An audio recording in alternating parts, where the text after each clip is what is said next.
debate closures, businesses closed. We're hearing that tomorrow, because of this general strike called for, that the Israeli Natasha, let me just jump in there. Natasha, I do apologize. Let me just jump in there because we are going to cross over to the Israeli Prime Minister. He's making a statement from West Jerusalem.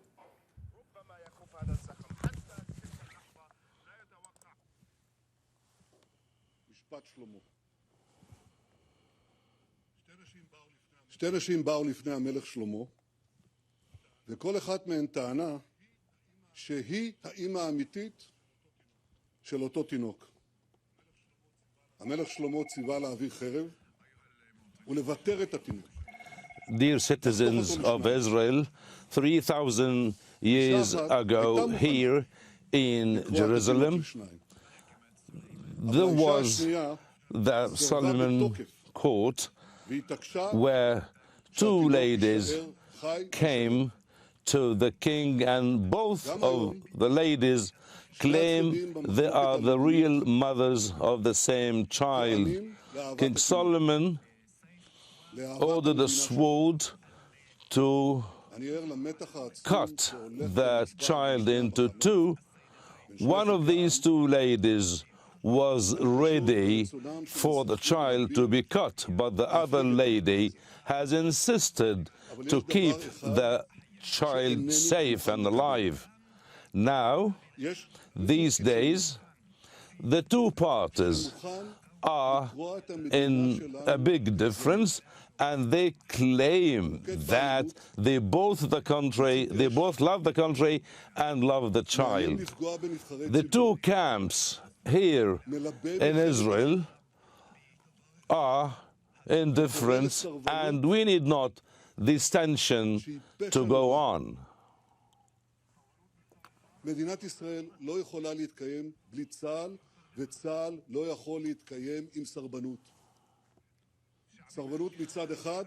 We need not to cut our people into pieces. We need not to see violence in the country, and we need not both parties to be hurt or to be hit. We need not to have this rift. Some people are rejecting the military service, which is in itself a big crime. The state of Israel cannot stay without the defense army. And the defense army will never accept people to reject the military service. Rejecting the military service means the end of our country.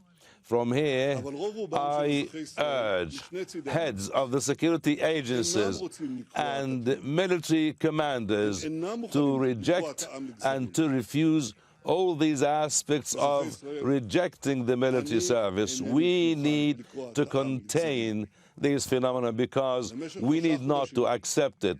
Those who are calling for violence and rejecting the military service are those who want to cut the child into pieces. But most of the Israelis cannot accept cutting the child into pieces. Dear citizens, I'm not ready at all under any circumstances to cut the Israeli people into pieces. Throughout months and months, I have urged for a dialogue, and I have said that I will knock every door for having this dialogue. And I remember that quite well. We all need to remember that quite well. We are not dealing with enemies, but we are all brothers. I'm saying this here, now, today, and in a clear way. We will never accept a civil war. We are about to have a clash within the Israeli society, and we are facing a crisis that is a real threat to the national unity of our people, and it is quite important and it's quite necessary to behave with all responsibility. I have read yesterday and a call for dialogue on all issues, in all causes, and we need to be within this spot to have the dialogue, as most of our friends have accepted this matter, the dialogue matter, and whenever we have the capabilities to avoid a civil war, we need to go for this. At the same time, we need to give ourselves some time in order to reach a point where we can vote during the second session of the Knesset. We want reforms. We want balance between authorities and powers. We need to enhance the rights of the individuals, and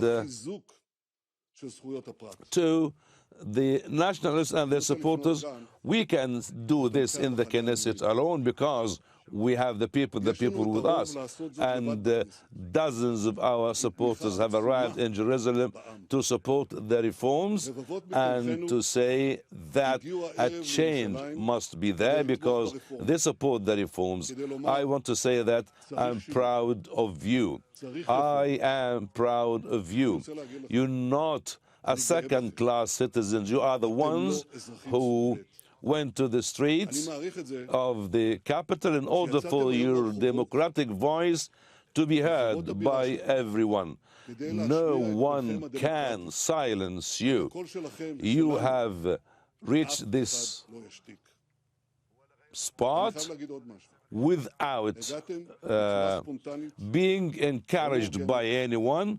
You have done that because you love your country, and I was really touched, and I am asking you to behave with all responsibilities and not to be dragged under any circumstances to any bad behavior. No need to provoke anyone. We need to have the reforms in the judiciary. We will never allow them to prevent the people from their choices. We will never surrender. We were elected for certain purposes, and we will do our best to reach our goals through consensus. The citizens in Israel, I want to tell them all that we live in a generation, a Renaissance generation, which is a chance that was not available in most of the people's history. We need to build our country, and we need to build our nation. Very soon, we will celebrate together the religious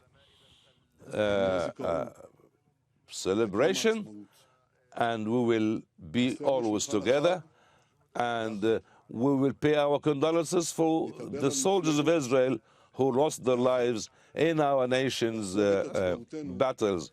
We appreciate everyone in the security agencies who never forget their responsibilities in defending all of us, because all of us have the same fate and the same goal. This goal is to guarantee the existence of Israel forever. Thank you very much for every one of you. Thank you.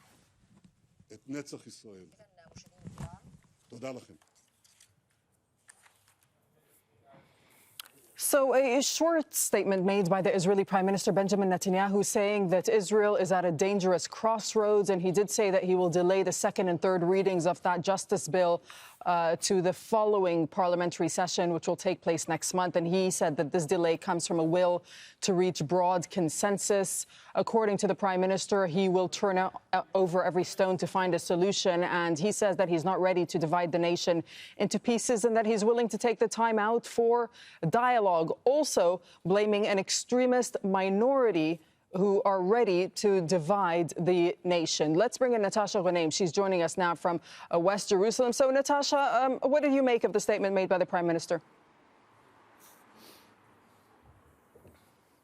"We will not surrender" stands out. He then added, as you mentioned, that we will do our best to reach our goals through consensus. The opposition leaders have been complaining for months, the 3 months since this governing coalition came to power, that they have not been able to reach a consensus, that Netanyahu and the governing coalition were not interested in having any kind of compromise. Let's go back to how this latest phase of the crisis began. It began on Sunday evening when Netanyahu ousted Defense Minister Yoav Gallant for expressing concern about national security and saying that the judicial overhaul should be halted until after the Passover recess and the Knesset returns on April 30th. Of course, that's exactly what ended up happening after Netanyahu was placed in a very difficult spot today. But I believe that the opposition would say that they don't believe that there is any room for compromise. I will tell you on the street that not only are protesters saying that they don't want this package, this judicial overhaul package in its current form to proceed, they want it squashed in general. And you're hearing a lot of people saying that they're losing faith in the ability of Netanyahu to put the country's needs ahead of his own.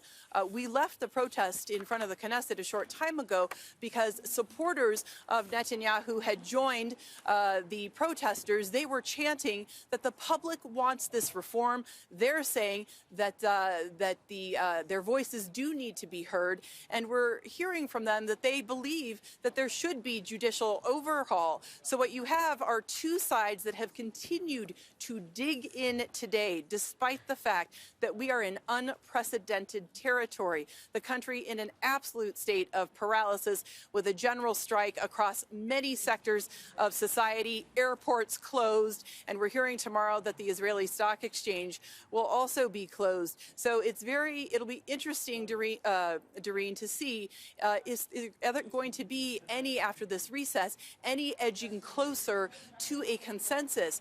We have to mention that a concession was given in exchange for a portion of the ruling coalition to sign off on this halt to the judicial overhaul. So the National Security Minister, Itamar Ben-Gvir, was a holdout. He was insisting that the judicial overhaul needed to proceed. Well, we are now hearing that Netanyahu gave him a concession and said that he would create the formation, he would create a National Guard, and that would become something that would be part of Ben-Gvir's purview, and that National Guard would be approved in a cabinet meeting on Sunday. All right, Natasha, we'll let you go for now. Thank you. Natasha reporting for us from occupied East Jerusalem.